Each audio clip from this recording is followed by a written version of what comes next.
Hi Brooke, is it okay if I take a listen to your heart and lungs today? Yes. Okay, awesome. So bunny ears forward, I'm going to tap to make sure I'm on the right side. First I'm going to start with her heart here, so I'm going to go to the second intercostal space to listen to the aortic valve. Here I'd be listening to my love dub sounds. Coming over here, same spot, I'm listening to the pulmonary valve. These two spots I'll be hearing S2 more, and that'll be ventricular diastole. Then I can come down into the fourth intercostal space for the tricuspid valve, and then fifth intercostal space, mid-axillary line, to hear the bicuspid valve. Here I'd be listening for ventricular systole, and I'll hear S1 better in those regions. Some abnormal heart sounds could be the S3, S4 sounds. So S3 is after S2. We hear this best with them left side lying at the apex of the heart, which could just indicate things like decreased contractility or volume overload. And then for S4, this is heard before S1. Also heard it best at the apex of the heart, and this could indicate like hypertension or coronary artery disease.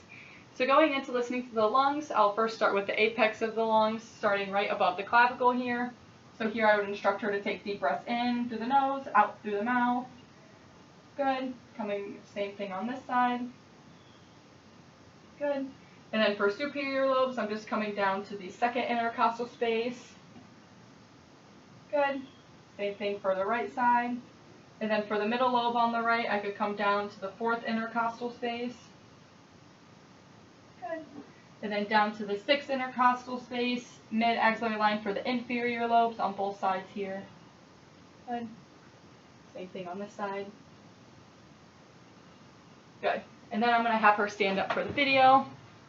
Listening to the posterior side, we can start for the apex up here, right behind the clavicles here in this region. Make sure we have good contact.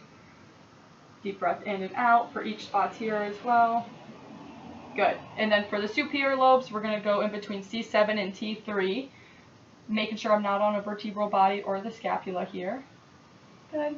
I'll come over to this side. Good. And then for the inferior lobes, we're going to go in between T3 and T10. We can do this at various spots to hit all the parts of the lungs. Good.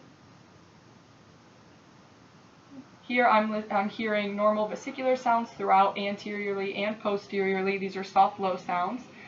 However, if I were to hear any abnormal sounds, this could be like wheezes, which can indicate like a bronchospasm or secretions, crackles, which could be like a collapsed lung or pneumonia, congestive heart failure, or pleural rub, which is like that sandpapery sound that we would hear that could indicate pleural inflammation.